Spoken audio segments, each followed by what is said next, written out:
একটা স্টেশন, শেষ ট্রেন, কিছু নাম্বার, যেটা উচ্চারণ করলেই মৃত্যু নিশ্চিত। এটাই হচ্ছে আজকের মুভি দ্য খোঁজ স্টেশন। স্টেশন একদম ফাঁকা।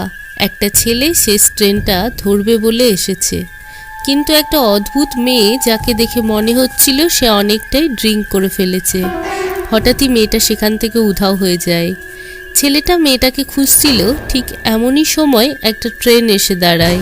ট্রেনের ভিতরে মুখ বাড়িয়ে যেই মেয়েটাকে খুঁজতে যায়, হঠাৎই ট্রেনের দরজা বন্ধ হয়ে যায় আর ছেলেটির গলা কাটা পড়ে যায়। এরপর নায়ং নামের একজন রিপোর্টারকে দেখানো হয়, যে আগের দিন রাত্রে একটা মডেলের ইন্টারভিউ নিয়েছে, কিন্তু মডেলটি তখন নেশাগ্রস্ত অবস্থায় ছিল। পরে মডেলটি বলে তার অনুমতি ছাড়াই ইন্টারভিউ নেওয়া হয়েছিল, তাই সে নায়ংয়ের নামে কেস করে দেয়। নায়ংয়ের বস তাকে বলে, হয় তুমি ক্ষমা চাও, না হলে $50,000 ফাইন দিয়ে ব্যাপারটা মিটিয়ে নাও। আমি তোমার জায়গায় থাকলে মডেলের কাছে ক্ষমা চেয়ে কেসটা তুলে নিতে বলতাম, আর না হলে এমন একটা নিউজের খোঁজ করতাম যেটা থেকে অনেক ইনকাম হবে। তারপর নায়ং ওখান থেকে বেরিয়ে গিয়ে তার বন্ধুদের সঙ্গে দেখা করে সব ঘটনা খুলে বলে।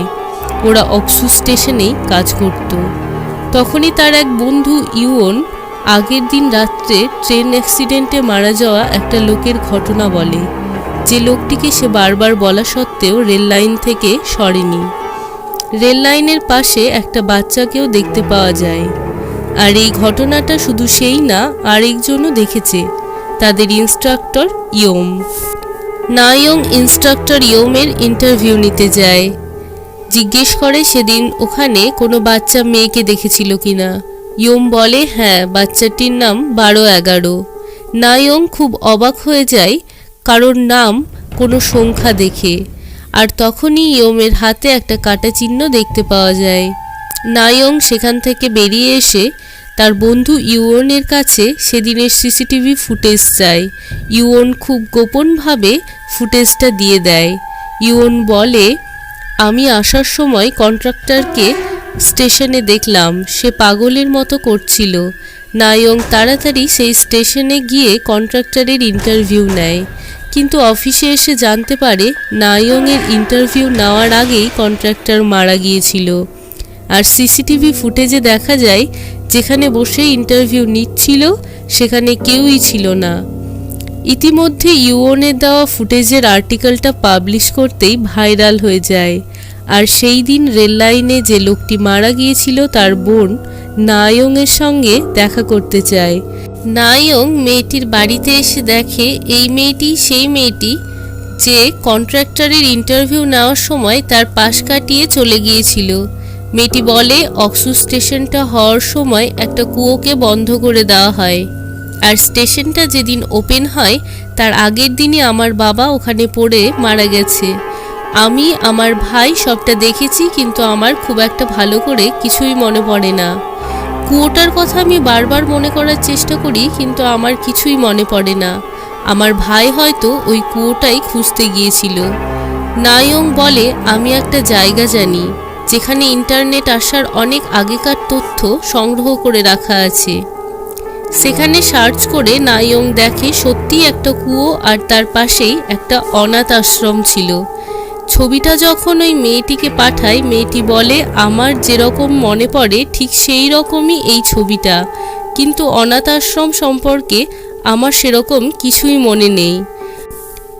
নায়ং এবং ইউন ইনস্ট্রাক্টর ইয়মের কাছে আসে কন্ট্রাক্টরের বডির কিছু ফটো তোলার জন্য।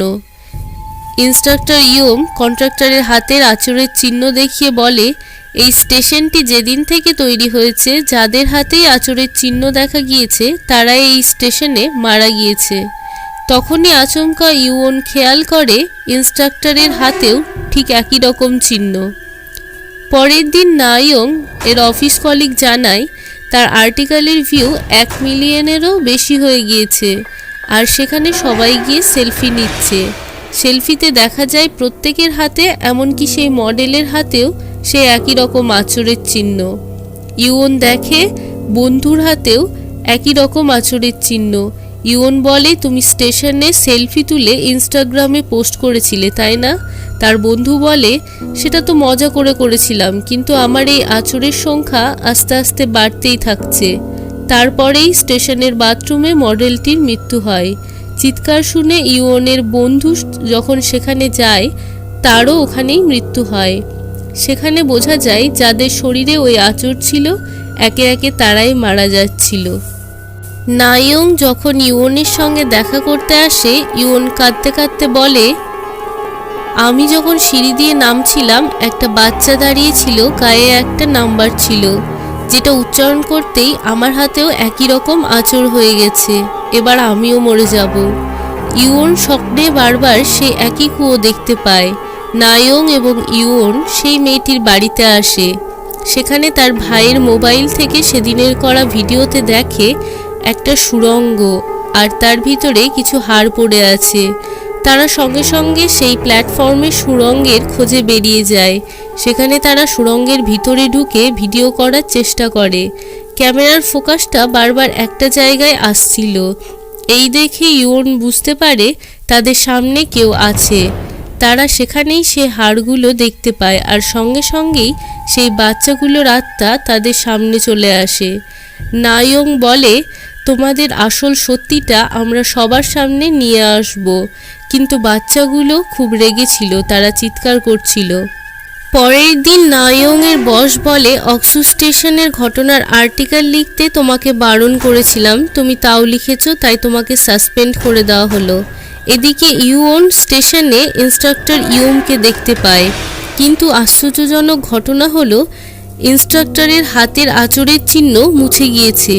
ইউন জিজ্ঞেস করে, বলো তোমার হাত থেকে এই আঁচড়ের দাগ কিভাবে মুছে গেল, আর এখনও কেন আমার হাত থেকে মুছছে না?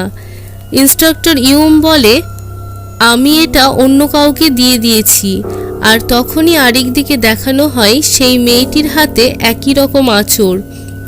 মেয়েটি নায়ংকে বলে, ইন্সট্রাক্টর ইউম তাকে জোর করে সেই নাম্বার বলায়। তার হাতে আঁচড়ের দাগটা চলে এসেছে। নায়ং বলে, ইন্সট্রাক্টর ইউম এসব কিভাবে জানলো? তখন মেয়েটি বলে, ইন্সট্রাক্টর ইউমের বাবা একজন ওঝা ছিল। মেয়েটি আরও বলে তার সব ঘটনা মনে পড়ে গিয়েছে। তারপর আগের ঘটনা দেখানো হয়, যেখানে অনেকগুলো বাচ্চাকে একটা কুয়োর মধ্যে রাখা হয়েছিল, আর প্রত্যেক বাচ্চার গায়ে নাম্বারিং করা ছিল। এক এক করে নাম্বার ধরে ডেকে বাচ্চাদের কুয়ো থেকে তোলা হতো। তাই বাচ্চারা নাম্বার বলানোর চেষ্টা করে, কারণ তাদের ধারণা ছিল তাদের গায়ের নাম্বার বললেই তারা বেঁচে যাবে। কিন্তু তাদেরকে নিয়ে গিয়ে তাদের শরীরের বিভিন্ন অর্গানগুলোকে বেছে দেওয়া হতো, আর এগুলো যেন কোনোদিন কারোর সামনে না আসে তার জন্য কুয়োর মধ্যে ফেলে চাপা দিয়ে দেওয়া হয়েছিল। আর এই সমস্ত কুকাজটা করেছিল সেই মেয়েটির পালিত বাবা। এখানে আরও একটা জিনিস পরিষ্কার হয়ে যায় যে এই নাম্বারটা উচ্চারণ করবে, অভিশপ্ত এই আঁচড় তার হাতে চলে যাবে। পরের সিনে দেখা যায় ইউন নায়ংকে ফোন করে কোনো না কোনোভাবে সেই নাম্বারটা উচ্চারণ করায়, আর বলে, আমাকে ক্ষমা করে দিও, আমিও বাঁচতে চাই, তাই এই অভিশপ্ত আঁচড় তোমাকে দিলাম। আমাকে ইন্সট্রাক্টর ইউম বলেছে আঁচড়টা তাকেই ট্রান্সফার করে দেওয়া যাবে যে এই ঘটনা সম্পর্কে জানে এবং বিশ্বাস করে। নায়ং দেখে তার হাতে সেই আঁচড় চলে এসেছে। পরের দিন নায়ং দেখে তার লেখা আর্টিকেলে তার নাম নেই, অন্য কারোর নাম দিয়ে আর্টিকেলটা পাবলিশ করা হয়েছে।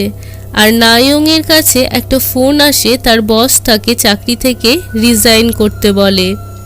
নায়ং তার বসের টেবিলে রেজিগনেশন লেটারটা আর তার সঙ্গে একটা নাম্বার লেখা কাগজ রেখে নাম্বারটা পড়তে বলে, কারণ নায়ং জানতো তার বস বাচ্চাদের অর্গান ট্রান্সফারের কথাটা সবটাই জানতো। বস সেই নাম্বারটিকে পড়ে ফেলে, আর নায়ং সেখান থেকে বেরিয়ে চলে আসে। তখনই দেখা যায় বসের হাতে সেই আঁচড়ের চিহ্ন চলে এসেছে যেটা নায়ংয়ের হাতে ছিল। সেই সঙ্গে সিনেমাটা শেষ হয়ে যায়। সিনেমাটি যদি আপনাদের ভালো লাগে অবশ্যই সাবস্ক্রাইব করবেন আরও নতুন নতুন সিনেমার গল্প শোনার জন্য।